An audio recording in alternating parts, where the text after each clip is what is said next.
Welcome back to the Morning Edition on i24 News on this Thursday, September the 10th, 2015. Among the masses of refugees making their way to Europe these days, thousands are children, and it is they who suffer the most, both from the rough conditions of the journey, either by boat in cramped and dirty conditions or by land, requiring them to travel long distances on foot. For many, the journey also carries a risk of separation from their family members. Add to that the fact that many of them are fleeing war zones, and you have the recipe for a very much destroyed childhood. To discuss the emotional and psychological cost for children that is being exacted across the continent, we're now joined in studio by Dr. Shiri Daniels. Thank you for joining us. You're the National Director of Counseling Iran for Emotional First Aid, as well as by Nevonel Glick, the Deputy Director and COO of Israel Aid. Thank you very much both for joining us. Let's both take a look at the latest report from Europe's refugee crisis, and we'll take it from there. More waves of migrants and refugees continue arriving in Vienna on Wednesday. Doram Hakib just got off the train from Hungary, a country he now fears. People protested because of the bad conditions, and all the tents were burned. People ran. The security took the people who fled, some to jails. After they took the 50 people that were left to jail, there was no health service, no food.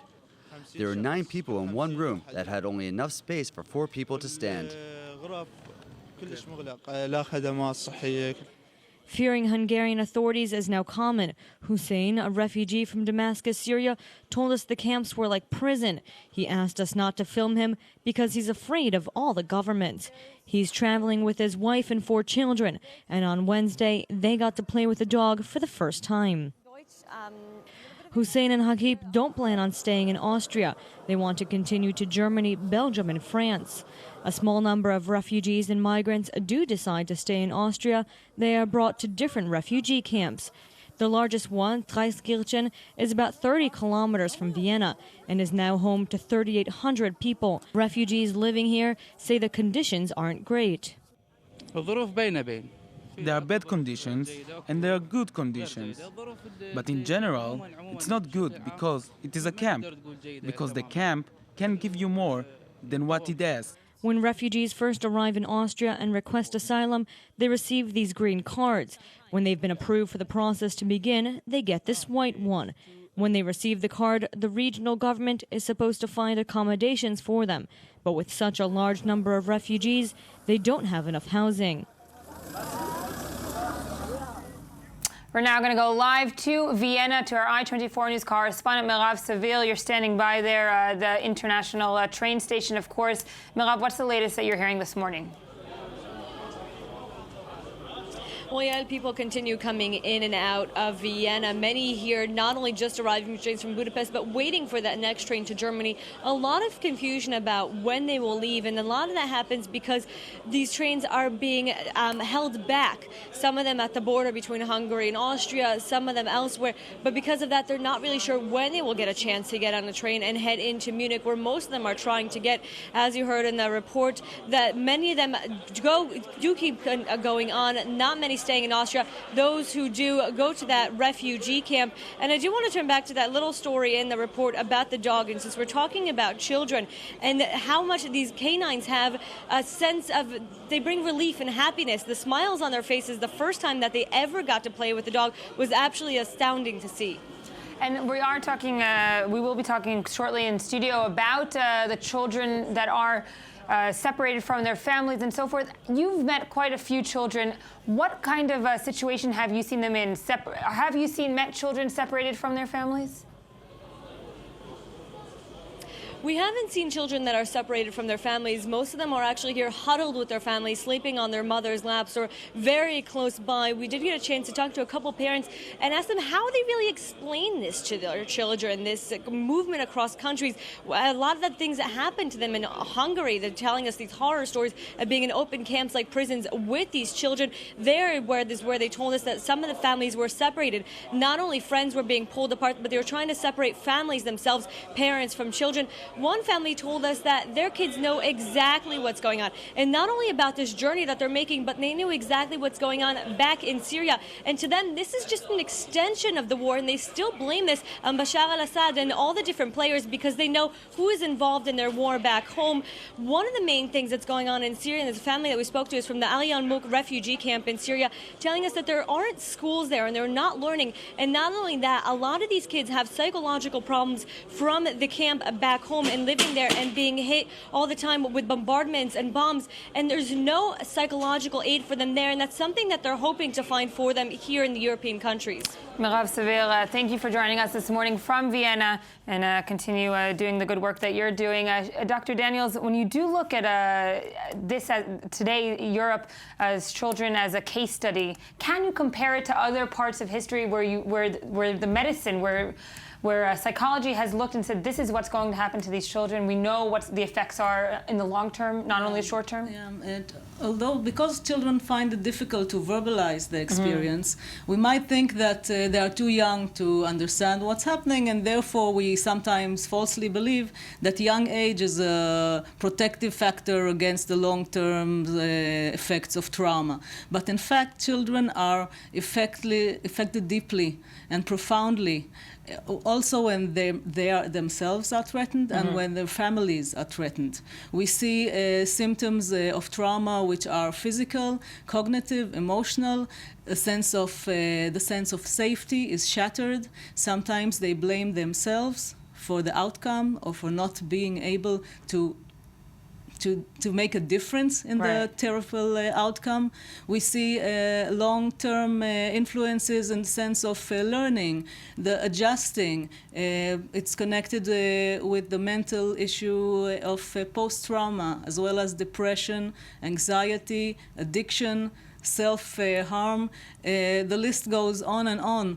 And it's important to understand that the most protective factor is a constant adult parent or caregiver which is there for the child and is there to let him verbalize or just get it out there, express his emotions exactly, and validate those emotions by being there and by reassuring that the adults in his life are doing their best to protect him.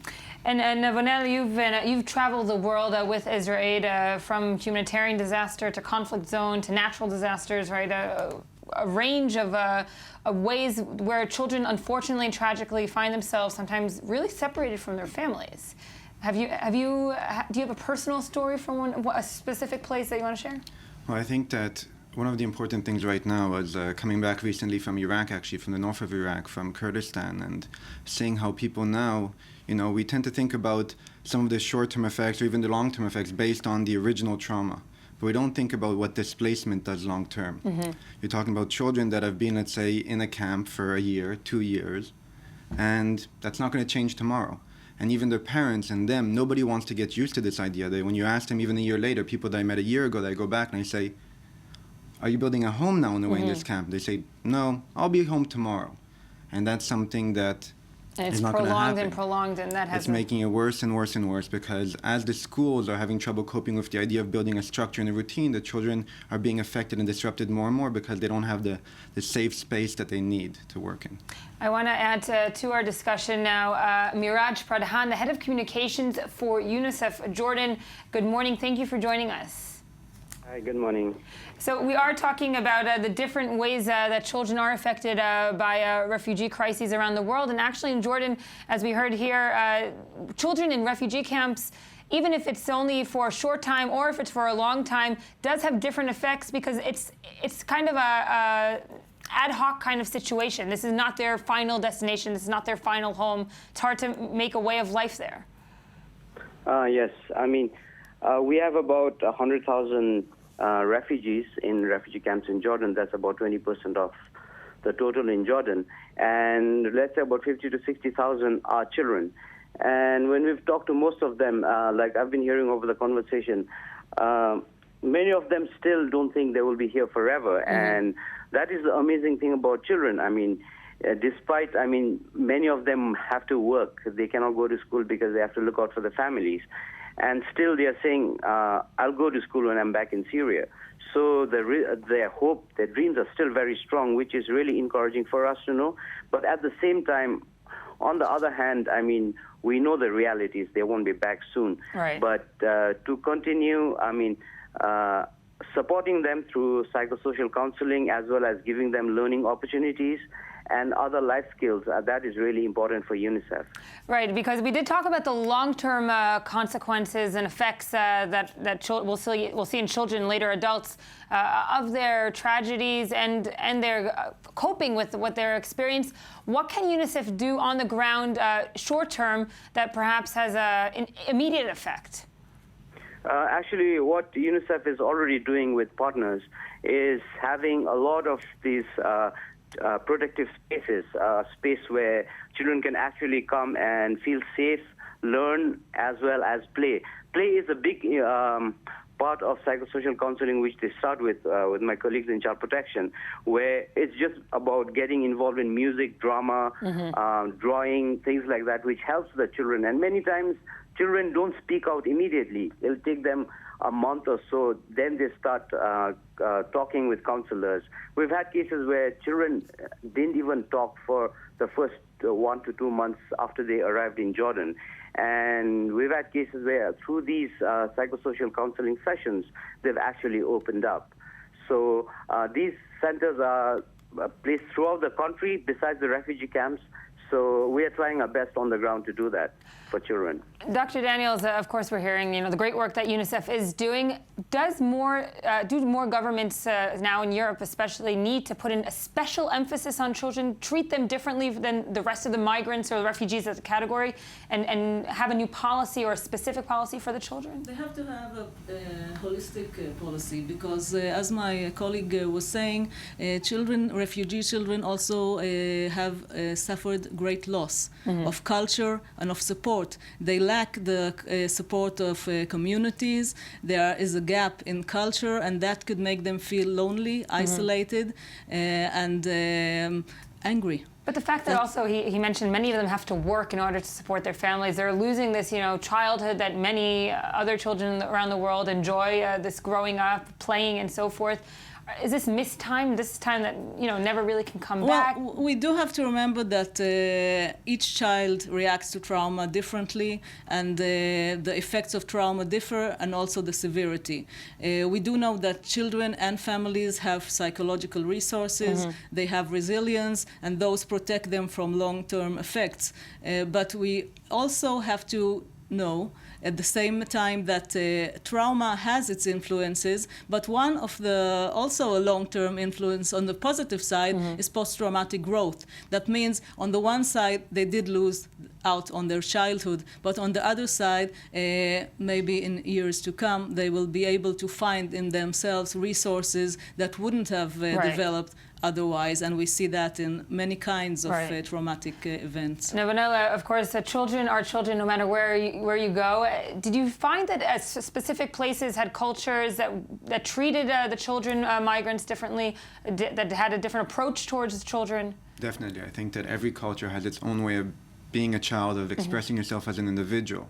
I think that, for instance, in Haiti, there's a really strong emphasis on art. Right. In other places, you have an emphasis on music, on dance. And so you see the children themselves using those cultural norms as a way of trying to get over and build a routine, because that idleness during the times where they're fleeing or in camps, that is the most difficult. They're doing nothing. Do aid organizations, we heard about UNICEF, of course, need, and this is what I directed before to Dr. Daniels, do you need to treat children as a separate group of migrants? Do they need a different kind of policy towards them, different humanitarian aid than the rest of the migrants? Well, there are definitely. In every crisis, it's all divided. For instance, the sir from UNICEF that we're speaking to, he was from the child protection, and so the child protection area deals in very specific issues, and they work together. Of course, linked in with the larger policy, but it's always an issue that needs to be tackled independently as well. Is there a specific place where specific children touched you especially, or is it something really universal? Every place, everyone's special. It's wonderful. It's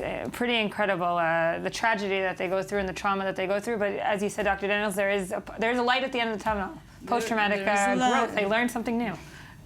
There is a light, and also usually we help children by helping their surroundings, mainly their parents. Right. Calm parents who know how to be there for their children and take care of themselves And in order educate to them despite. the result is healthier children and happier ones. Dr. Shiri Daniels and Nevanel Glick, thank you both for joining us. And I'll thank also Miraj Pradhan, the head of communications there in UNICEF Jordan. Coming up next, we're going to take a deeper look into the latest sports scandal that's rattling Israel, playing football on the Sabbath. We'll have a lot of discussion about that in just a short moment, but first, let's hear some more of this morning's headlines.